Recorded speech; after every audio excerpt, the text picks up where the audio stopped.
Out on Chorleywood Common. I'm going to walk in the cold. Getting up an appetite, but I'm actually starving now because I ate so much last night that yesterday rather, I didn't eat anything last night. And that seemed perfectly sensible at the time. And having had not much breakfast, I'm now really hungry. That's just how it goes. Welcome to another episode of Toby Stupid Vlog. And we're home. It's always kind of slightly sad when Christmas is over, not because of the presents and all that nonsense. It's because, you know, you've got to spend time with all your family and then you're back to routine, and routine's a bit dull, isn't it? But it is nice to be back still. I've got to take this and you go. That's right. That's right. And now here. Ooh. Let me do this part.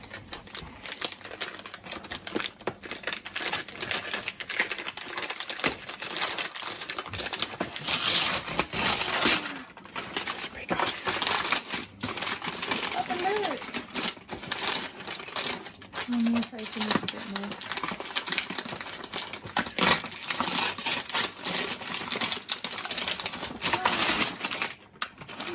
Look! You can use it in the water. Yeah. It says fun in water and sand.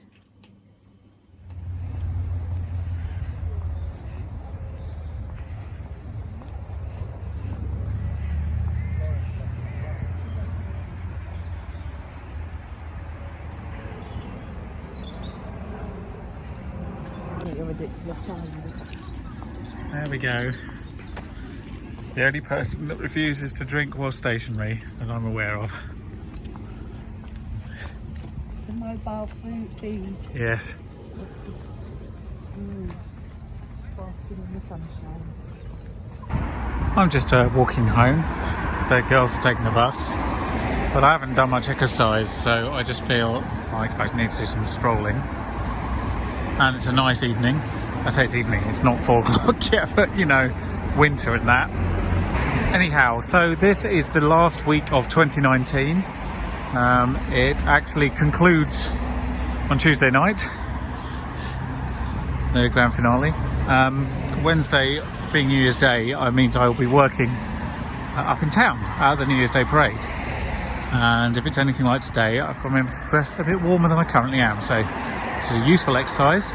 I'm just going to cover myself in like thermal layers. Because it is the last week of 2019, I'm just going to reflect quickly from my personal opinion on the year. Obviously this year has just, from our perspective, felt like just entirely baby focused, because apart from January, every other month has been awareness of baby and or actual baby in attendance. And all of that has been, for me at least, a very interesting and enjoyable experience. It's obviously not every single moment is joyous, but the overwhelming average is fantastically good. So so I personally, it's been a very good year, and the first 9 months of the year particularly, I did a lot of travelling all over the world, and I really enjoy that as part of my job. So I've really enjoyed this year. I mean, I won't lie, I think politically the last month of this year will go down as a pretty bad moment in history. The country finally lost its mind, but anyway. And furthermore, I have mentioned this before, but I do think that it will be regarded as the last year in which the United Kingdom was a serious world power. And that might sound a bit melodramatic, and I'm sure it probably does actually, but it's not really. It's more of just an equalisation. So, like, as a country, because of our history and our empire and the fact that we've built this reputation on the backs of enslaving other nations and what have you, it's meant that we've punched well above our weight even after empire collapsed. So for quite a while we've we've had a lot of influence for such a tiny nation, and being part of the European Union sort of further emphasised that, because obviously it's such a big market financially and for trade and what have you, that helped lengthen what would have otherwise been a decline that would have happened a while ago. But because we're insistent on leaving, regardless of what leaving actually looks like, it will be less than we had, and I think ultimately the UK will go back to being a nation that is as powerful as its size reflects. I think the economy is going to take a hit, and that means that, you know, our ability to actually rebound will be dented, and ultimately I think Northern Ireland will leave, and then I think Scotland probably will try and leave as well, and that can only be delayed for so long. So we're talking about England and Wales as a nation ultimately. So I mean, what is the population of that? 50 million, something like that, 45. So think of a country, 45 million people, and that is roughly how powerful we'll be. So, hate to put a horrible down on it, but I mean, I wouldn't worry about that too much, especially if you're my age or younger and you're watching this and you're thinking, well, you might be thinking that's absolute rubbish. Time will tell, obviously, but if it does happen, and you know, UK ceases to exist and it goes backwards, who cares? I mean, really, who cares? Like, if you're young and you're determined, you'll just go to another country. You'll go where the work is, you'll go where the money is, you'll go where the quality of life is, and don't feel tied to a nation simply because you might have citizenship of it. I just don't think it's that important, nationhood, any longer. So I think the opportunities are there, but they're personal opportunities and you have to take them. And it means you may no longer be afforded the sort of inherent advantage that Britishness would have once brought you. So be it. Like, get off your arse and do something about it. Like, I'm in a very fortunate position. I've got dual nationality. I also am the least patriotic person you'll ever meet, so I couldn't give a crap personally about whether the UK is a big powerful nation or not. It'd make my life easier if it were, and that's why I prefer it. But you know, and I also think that ultimately it'd actually make the lives better of people who suffer the most in this country. But I've done everything I possibly can to make that case, and people are not interested, it would seem. So whatever, I'm past caring. So go and make your own opportunities. The country will not do it for you. This government certainly will not. I feel like I should sum up that rant with some sort of advice, which is a bit more tangible than like, you'll be fine. I mean, you don't have to take my advice. If you find it patronising and stupid, fair enough. What I would say is, you are the master of your own destiny. The country will not give you an advantage, and without wishing to sound like some sort of US Republican, you're gonna have to go out and do everything to make your life as good as you want it in 2020. Complacency is not an option any longer, and don't feel tied to one nation or one nationality. Just go where your heart takes you, and you know, make your own fun, make your own opportunities, if you at all can, and if you can't, and if it is difficult, and if it is a struggle, and you're watching this, then my first piece of advice would be, stop watching an idiot on YouTube. But before you click stop and close this window, my second piece of advice would be, ask for help. Don't feel bad about it. Ask for help, and you'll be surprised. People can be great. So I hope you have a fantastic 2020, but it won't just happen. You're gonna have to do something about it. I'm looking forward to the spring and having a small person who I can talk to, who can answer back, and living slightly vicariously through my daughter, which is going to be great. Means I can finally have an excuse to get on a slide again on a children's playground. And eat lots of crap and see the world through a child's eyes, which is a much better place than looking at it through my own.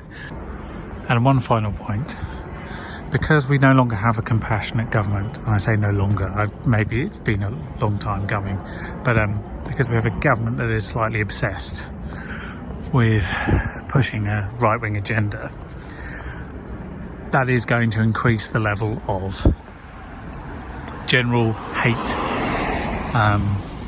and racism and misogyny and all the things that come along with populism. So challenge it wherever you see it, however you need to challenge it. That would be my advice. It's got to be done. It cannot be normalised. So that is your mission for 2020. Challenge intolerance wherever you see it. And it should be your mission every year, but especially so in the times that we live. And that includes if you see it from the government. Look at that lovely sunset. Isn't that beautiful? So here we are at the start.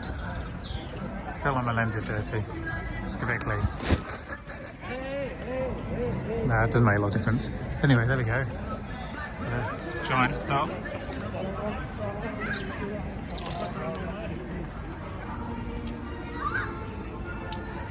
Actually looks really good on camera. I mean, it looks really good in real life, but I mean, it comes out quite well. So we just come through the arch to start.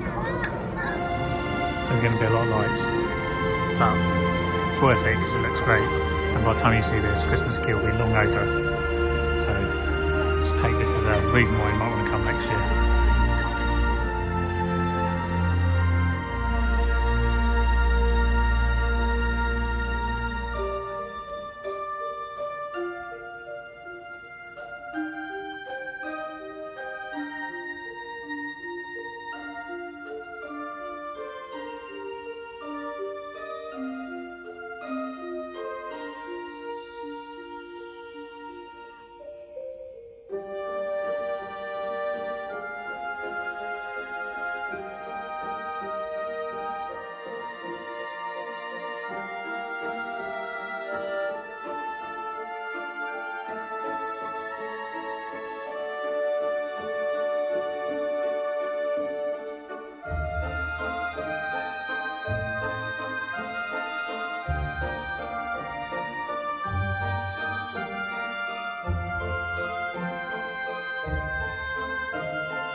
diverted route because it gets a bit locked down at the end.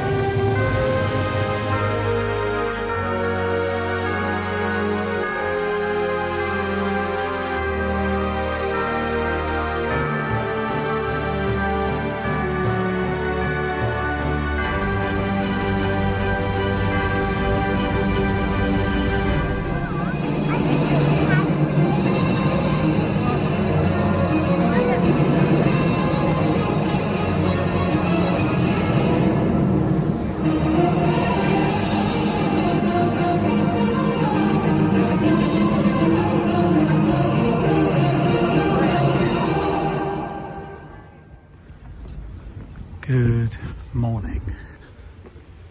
It is the 1st of January 2020, which is, you know, an arbitrary date, but for the record, that is what the date is recognised as. And I'm doing what I usually do now on the 1st of January, which is stand around in central London working on this year's London's New Year's Day parade. I finally finished everything to do with last year yesterday, so it's all about this year now. It's quite a pleasant day. It's a bit grey, a bit cold, but nothing serious. I'm just walking down Victoria Embankment opposite the London Eye, as you saw, and the broadcast truck is, as last year, parked in Richmond Terrace, which is here next to the giant MOD building, which is quite a monolith to behold, and that's where we have the first meeting of the day. Trying to see it, right?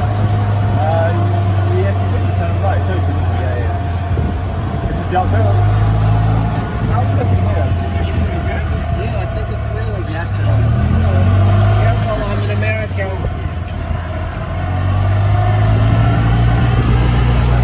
Dan took me to do lunch up here.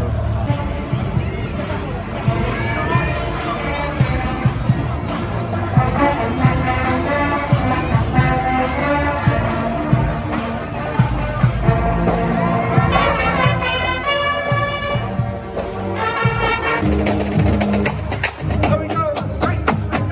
Drum and bugle call.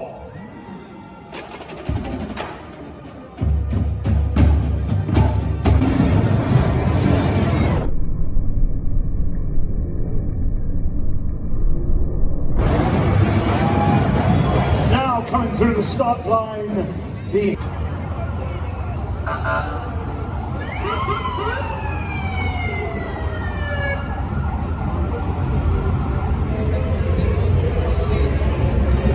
And the sun is setting, London's looking shiny and light, and that is just the weirdest way to spend a New Year's that you'll ever imagine. It just flies past, nothing seems to happen, but everything's happening at once. It's insane, and there's people talking on your ears for 4 hours. And now I'm going to relax. So Happy New Year, but what the actual F is this? So this car has a flat left rear, a get home right rear, and a hand-drawn number plate. This is very concerning. And it's parked in 2 spaces. Hello, it's me from one day in the future. I've come back to give you a word of the week with my able assistant. This week's word of the week is winter. Winter. Now, winter started a couple of weeks back, but it's properly set in now. And so it's going to be the word of the week. And first of all, in German, it's very straightforward. Winter is der Winter. Der Winter. Spelt exactly like winter. That is winter in German. Always nice when the Germans actually just use the same word. In Italian, it's l'inverno. L'inverno. That is winter in Italian. So there we go, that was winter in German and Italian, and that was this week's word of the week. Thank you for watching. I'll try and make these a bit more regular now. I've got to play catch up. At the time of recording this, I'm about 12 weeks behind, which is a new record, but this will get out eventually. Thanks for watching. See you next week. Toby Stupid Vlog.